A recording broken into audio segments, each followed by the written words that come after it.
how are you? My name is Ruth Morales and I created Change of Reality. Well, with this video, I'm going to start explaining what Change of Reality is, and I'm going to do it as if I were talking to someone who knows nothing about me and has never heard about this before. All my material is on my webpage, cambioderealidad.com in Spanish, changeofreality.com in English.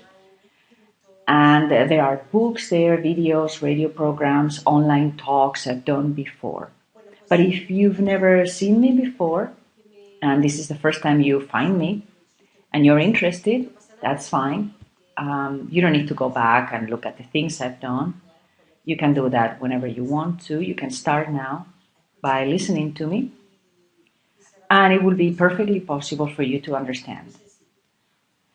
If you already know me, and you know what I've done so far, this will sound familiar.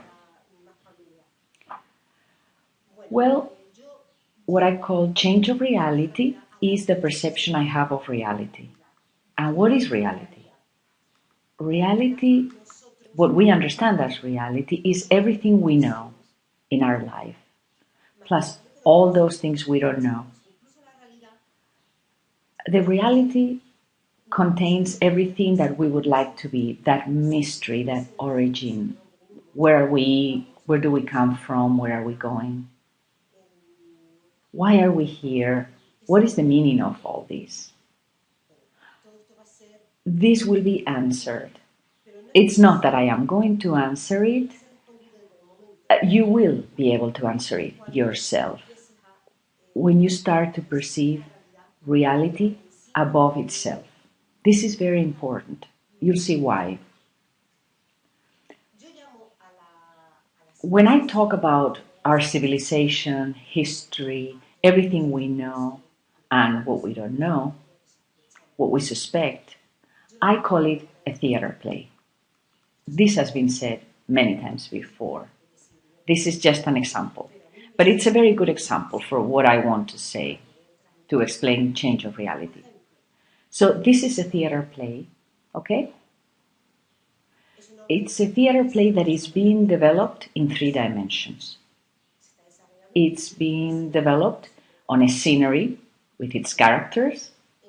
We, me, you, all of us, we are the characters of the play. Let's start using this terminology.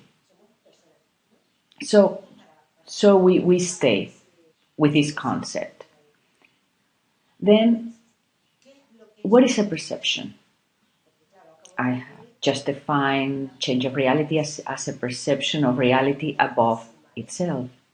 So what is perception? Perception is the same as consciousness. So consciousness or perception is a view above the theater play.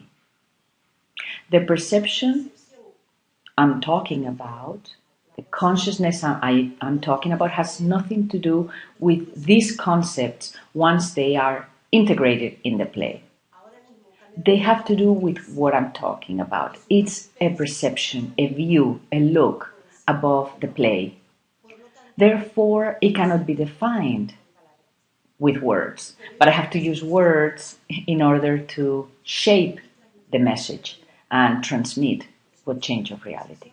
So we're talking about perception of consciousness. Both are the same for me, and from now on for you. So, how many perceptions, quote unquote, or how many looks or views are there of reality, according to change of reality? There are 2, only 2 ways to view or observe and contemplate reality. One is from reality itself, within the play, which is the way we've been looking at it all the time, from the beginning, since this theater play started, since life exists. Looking within the play, we see everything horizontally. It's an earthly view. And it's a look that has to do with what we will be talking about now. It has to do with the belief system. So when we look or we observe the theater play, we always do it from a belief system. The character cannot exist in the play if he or she does not believe in himself or herself as a character. So reality is based on a belief system. Now, we go to the play. The belief system would be the language with which we communicate. It's a script. Well, I'd rather say it's the script for the play, because there is only one play, which is extended along the time. The scenery, the characters do change, but it's just one play. So this is the script of the play. When we express ourselves within the play, when we describe the play, we do it always from our belief system, because that's the script. If we didn't have it, we wouldn't be acting here. There wouldn't be any play. Everything I'm going to be transmitting since I started recording this video is overwhelmingly logical. So the other way to view or look at reality, at the play, is when we realize that this is a theater play. This way of looking at the play I call perception or consciousness. You step outside of the play and you realize that this is just a play. This is very popular, this is well known, but I'm going to say something else now that has to do with what I've been talking about before. Whenever I have to define change of reality, I find people that they say, I can understand what you're saying, but change of reality could be in itself just another belief. And I say, not only it could be, it is another belief for those who cannot see above the play. It's just one more belief for those people. So when I decide that everything is a belief, that this is a theater play, that you need to step outside. Now this is very popular, but this is a belief in itself with these sentences. They are now cliches.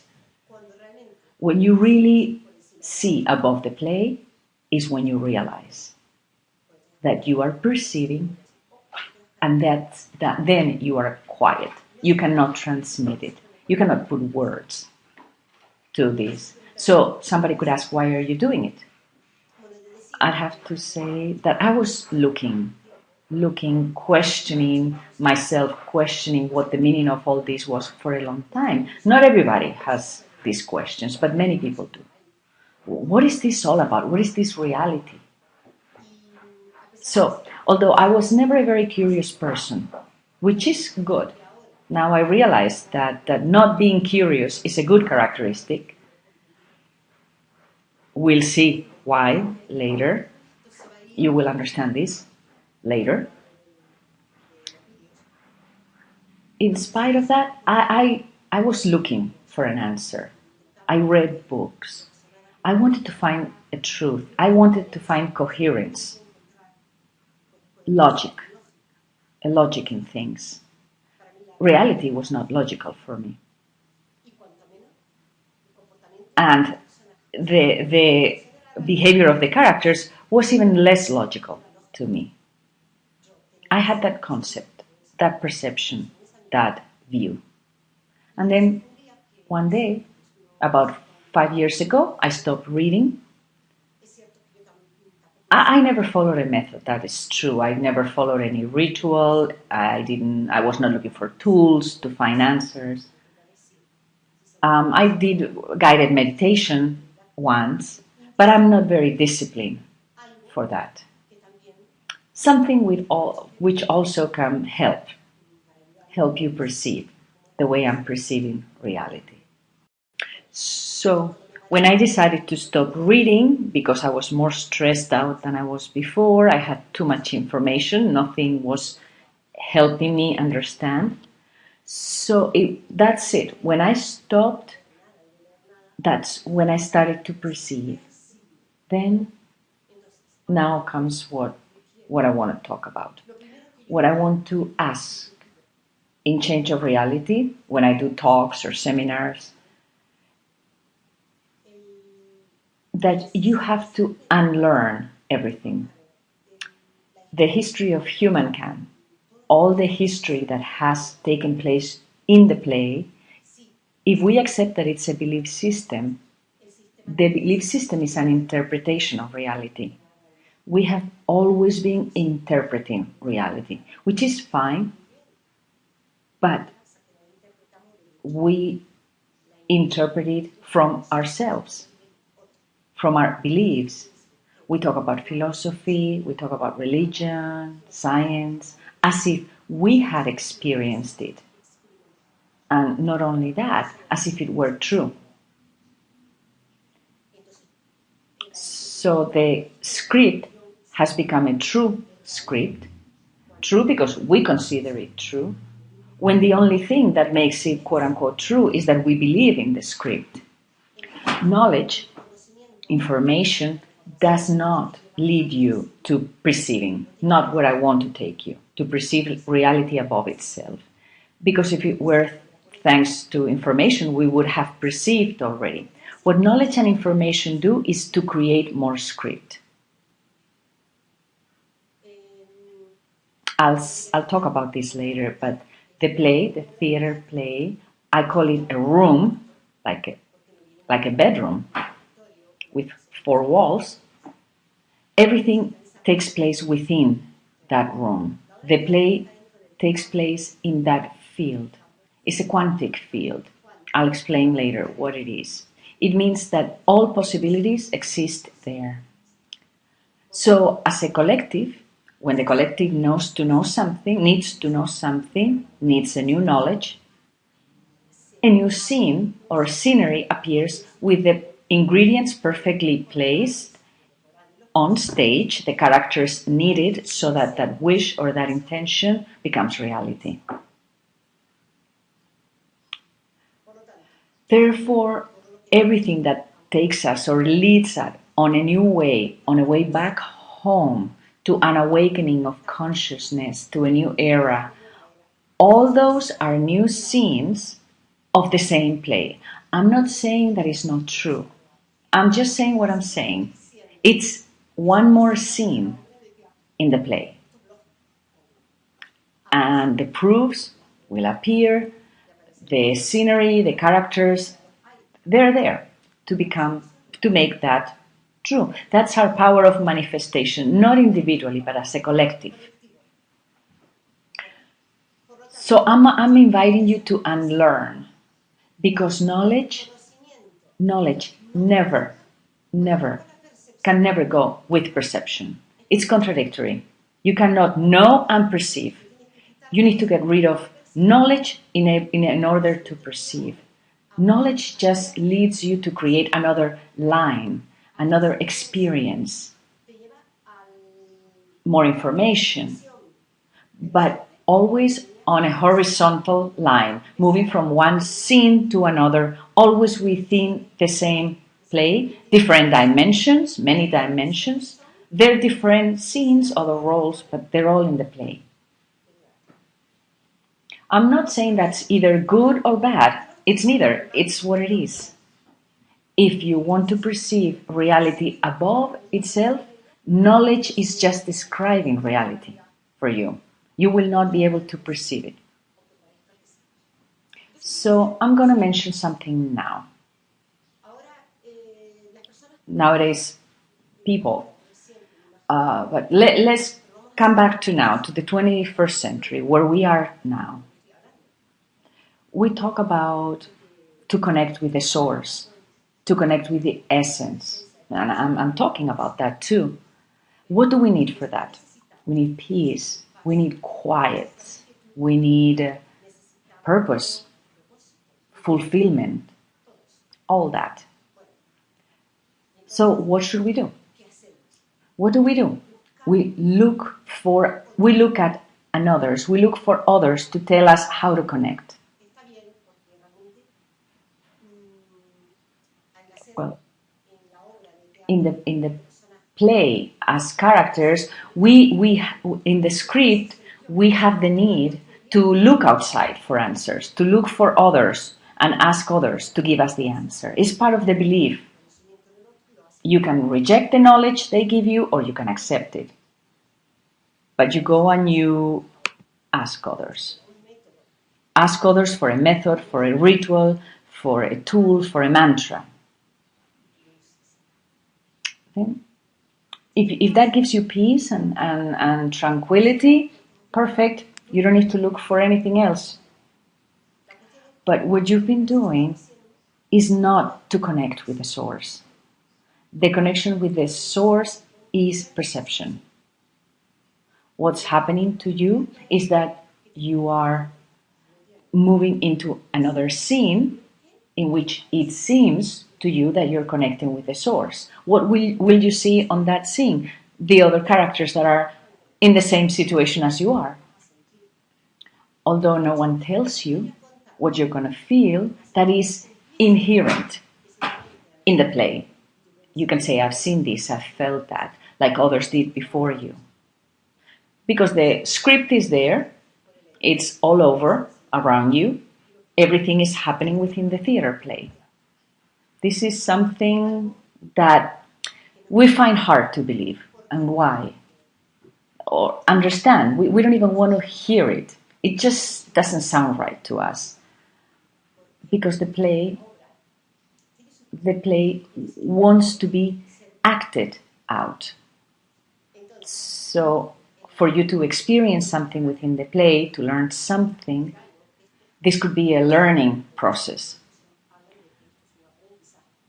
What does the play give you? The play offers you what it already has within itself. And they tell you that you need effort, that you need to have a method to learn. And the method has to be long. If you tell someone and say you close your eyes and you connect to the source right away and it's free, no, we don't believe that. It's not on the script. So the more difficult they make it for us, if they make us pay for it, if we have to follow a ritual, then we think, oh yeah, that's going to work. Why? Because we're programmed to believe that. So all that is knowledge, is part of the scenery. New scenes we create in the play, but we're still in the play. In Change of Reality, what I say is we don't need to do anything. And nobody believes me because it's free, it's too easy, it's too simple. You don't have to do anything. That's why I want to say now that Change of Reality is for those people who want to find, or finders. I call them finders. The people that stop and say, that's it, I'm tired of searching, of not understanding. It's usually a person that gives up. Rather than giving up, it's a person that gives in. And that doesn't happen when you follow a method. We will understand this. We'll understand why. The person that follows a method is a person that has not and cannot give in. Why? Because following a method in itself means you are within the play. Maybe you'll get an answer, maybe you will not. But whatever happens will be within the room, within the play. And you will believe that you are stepping outside and you are connecting with the source. Because it will be just as perfect. A wish wants to be lived. A desire to get out of the play makes you be even more rooted on the play.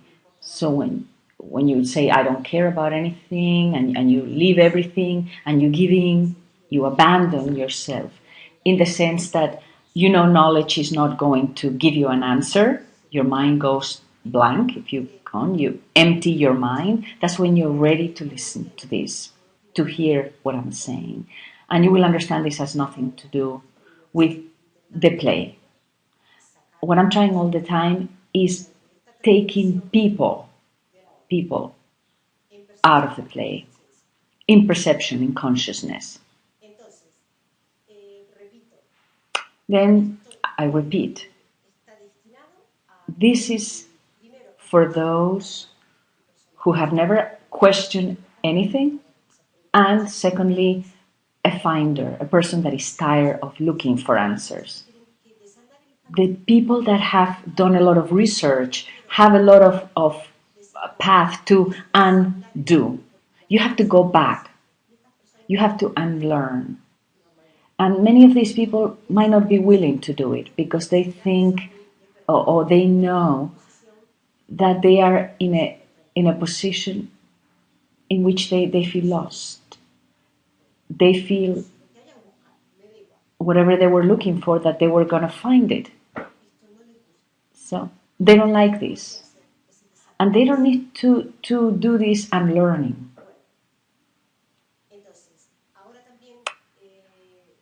Well, now this also happens. When I say I want to connect, we want peace, we want fulfillment, I want to connect with the source. We know that to connect with the source means, when I say I want, there are thousands of methods. And when I say this, people come to me and say, but how do I do it then? And I say, I don't know. If I told you how to do it, it would be giving you another method. How can I contradict what I'm saying now? I'm not going to contradict myself. So it doesn't matter with whom or how you are connected, if it works for you. I don't know if I am expressing how important it is to get rid of preconceived notions, learned notions, things we have learned before. Get rid of all that, forget all that. Put all that in a drawer, all the method, all the knowledge, all the rituals, all the things that you've had before.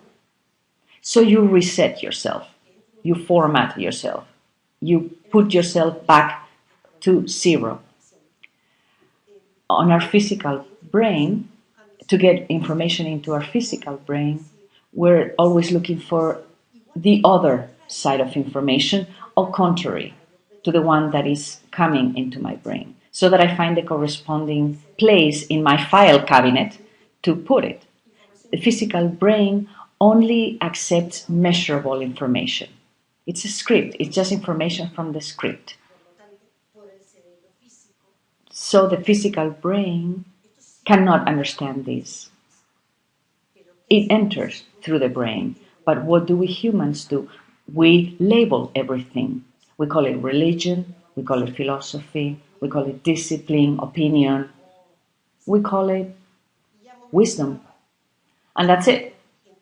We messed it all up because once we label it, it becomes part of the script for someone to express himself or herself through that information. It's information others have given us. We talk as if we knew. Oh, this was said by such, and this was said by this other person. But since it's a label, you don't see the way out. You don't perceive the way out. You keep describing what cannot be described. Once you've described it, that's it. You cannot move on from there. So you need to unlearn. That's the first step. The second step would be that the character is not so important. It's okay to feel unimportant. In order to unlearn, you have to give in, to abandon yourself. If you think you're very important, that your character is very important, you're not going to get out of this. If you have a purpose in life, you will never give in because you have a purpose.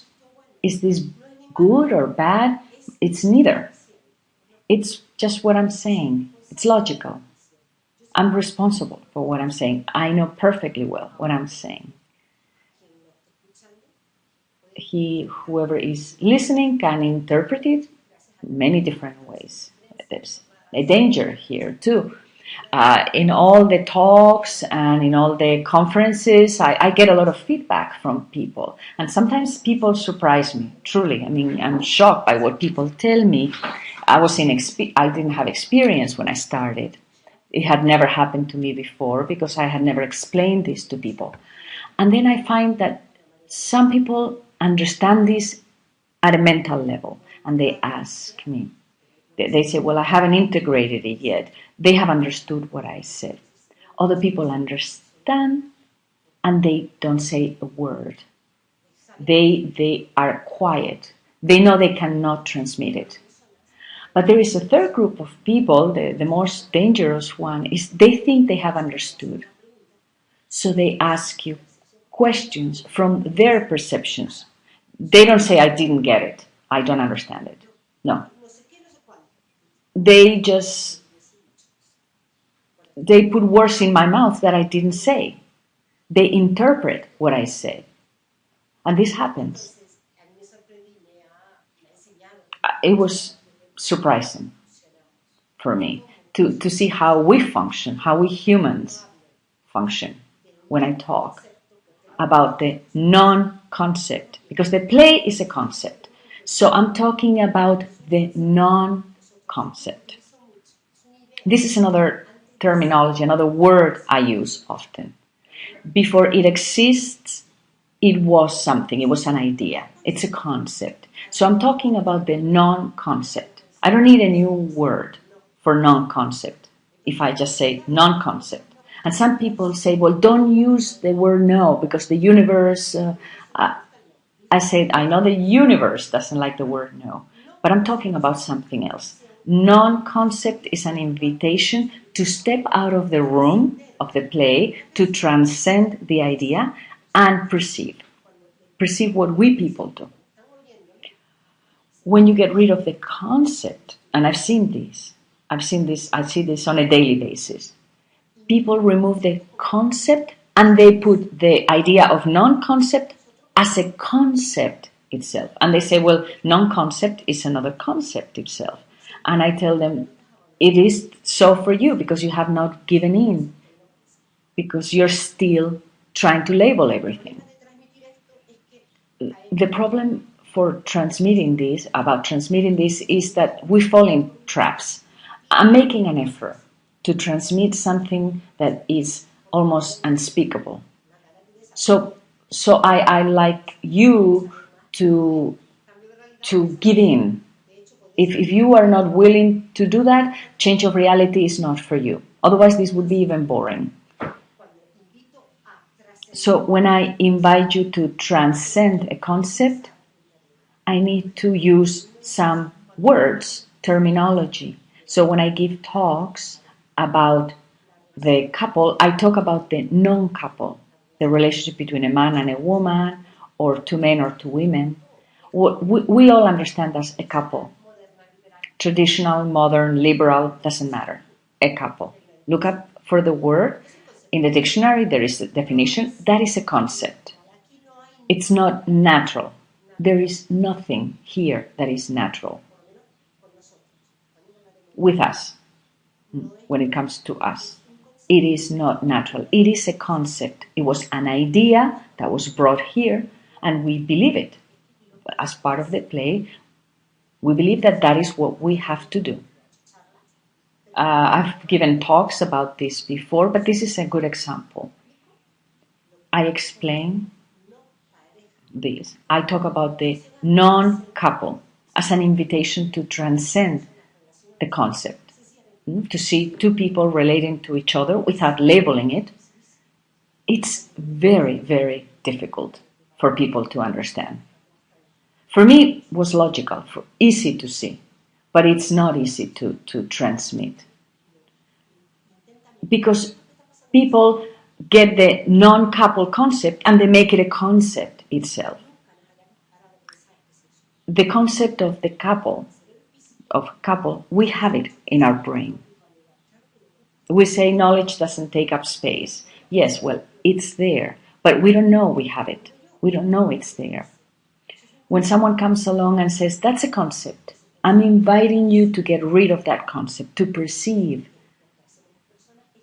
what we people do is that we don't like to have that vacuum there, an empty space, as if something happened. We immediately have to fill empty spaces. Whatever the concept of couple was in our brain, we need to fill it up with something else. So I'll put another concept, which is the non-couple, but it's another concept. I don't know what to do sometimes. I don't know whether to keep explaining it or just not say anything. Sometimes I stop talking. I don't explain it anymore when I realize people don't get it. But I also realize that there can be an understanding and an integration. Although another possibility is that you understand suddenly and you are speechless once you get it. It's as if something clicks all of a sudden and you don't need more explanations. I've experienced that myself and I've experienced it with others. You wake up and it's okay. Then you realize it's okay to have empty spaces on your mind. It's good to have empty spaces in your brain, on your mind. Because if you don't remove that information, that concept, we continue on the line of knowledge. And change of reality would be just one more method. So get rid of the methods, the concepts, and then you will perceive. You cannot perceive if you have concept. You just cannot. It's logical. You can't. So I'm going to give an example. For those who haven't seen it, I'll summarize a video I made that is called Reality from the Perspective of a Building. It's on YouTube, in changeofreality.com, cambioderealidad.com. It's only 15-20 minutes long. And I explain the perception of reality from the street. We are at the street level, and then there is another perception at first level, second, third, fourth floor, and then the attic. It's the way we perceive life. Imagine we're on the street level and we see smoke in the distance. Some black smoke in the distance. We wonder what it is. We don't know where it's coming from. Is it dangerous? Should I run away? I wonder what has happened. If I'm at the street level, or scenery level in the belief system, I cannot interpret the smoke. My view is linear. My knowledge is very, very limited. So I look up at the first floor. The first floor, there are people that can interpret reality like I do, but they can see a little bit more than I can. Some might say one thing, some might say another, and then I can decide if I believe what they tell me. This can be applied to any system, any reality system, economy, politics, information, science, everything that is reality. So I believe what this person said. No, I believe what that person said. So when I go myself to the attic, all the way to the top of the building, I can see the whole thing. I have an overview and the smoke affects me less. So the question is, if I'm perceiving, if I'm climbing up the stairs, going to the attic in order to perceive, should I stop on the first floor to ask people on the first floor to tell me what the smoke means? That's knowledge. It's impossible. You don't stop. If you want to know, you don't stop. You cannot keep wanting to perceive while you are just climbing. And you cannot go up there with a backpack. The backpack is the load of information and experience you have. You have to get rid of that backpack. That's what I mean by unlearning. To have a point of reference for unlearning. We're always resetting ourselves. We keep going back. We realize, okay, this is not working. Reset and go back. But we just go to another system of knowledge. Life goes on like that. When in reality, you have time to reset, to unlearn from morning till evening. All day long, you can do it. And you don't need anybody's method. You just can do it yourself for free at home. Then, first, unlearn. Secondly, don't consider your character so important. This is important. If you don't think the character is not important, the character will want to continue to live. It's not that you're going to die But the character will want to represent, to play the role it has in the play. So you cannot feel important. Okay, I'm not talking about the ego here, that you are very egocentric and you think you're very important. I'm not talking about that. A person that is in bed, quiet, timid, and that's his or her life, he or she also thinks he is important. You see, you're taking your character seriously. You don't have to do that. Remove importance. Stop thinking that you are the center of the universe. And that as we observe the universe and seeing things, we understand the universe. And things exist because we see them. No, it's true. Maybe there are other realities more important. It's okay, it's fine, it doesn't matter. We're still thinking we're important. We still think we're the center of the universe. And that's the other way around. It should be the other way around. We are a projection of something else. Consciousness has to come to assist you. It's not the other way around. It's not that you look and you learn to reach consciousness. If you want to attain consciousness, you will do it. I keep repeating this. You may think you are reaching consciousness, but if you abandon, it's when you abandon yourself. You give up, you give in. That's it. That's when you can start perceiving. And that implies you have to stop thinking you're so important as a character. Although we keep acting here. But we continue here on this play without giving anything much importance. That's the way you have to reset your life. Starting with yourself. You can be successful, you can be a millionaire, you can be wonderful. It doesn't have anything to do with what I'm saying, with not considering yourself important. You can be ideal, you can be wonderful, you can be rich. Why do I clear this up? It's because some people interpret what I say in different ways. People can be thinking something that I don't mean. I am not important. My history is not important. It's surprising to me that sometimes people come to me after they hear about change of reality and they introduce themselves and they say, my name is such and such, and they tell me, I come from a programming, my family, my parents, my father, my mother, my past. That's fine. It's okay for the play. To go to therapy, disciplines, to try to fix things from the past. But in change of reality, I eliminate all this. I do away with all this. Because perception annuls, eliminates a belief system. So when that person is defining himself or herself like that, they're giving themselves importance. Not only they're doing that, this is the way I am, but they even give importance to what they have lived in the past. All that load. They define themselves according to their past. And change of reality is not that. In change of reality, I don't say you have to forget the past, but you shouldn't take it as a point of reference. You don't forget it. It's there, but you have to overcome it. You perceive it. Don't forget it. Okay, if you forget it, you think you're forgetting it. No, you have to overcome it. It's another script of the play. You have to remember, but not relive it. You don't give it meaning. You don't have to do anything. Just let things be. Because when you perceive, you realize what happens with that. I'm not going to say that. Each one of you will perceive, and when you do, you do.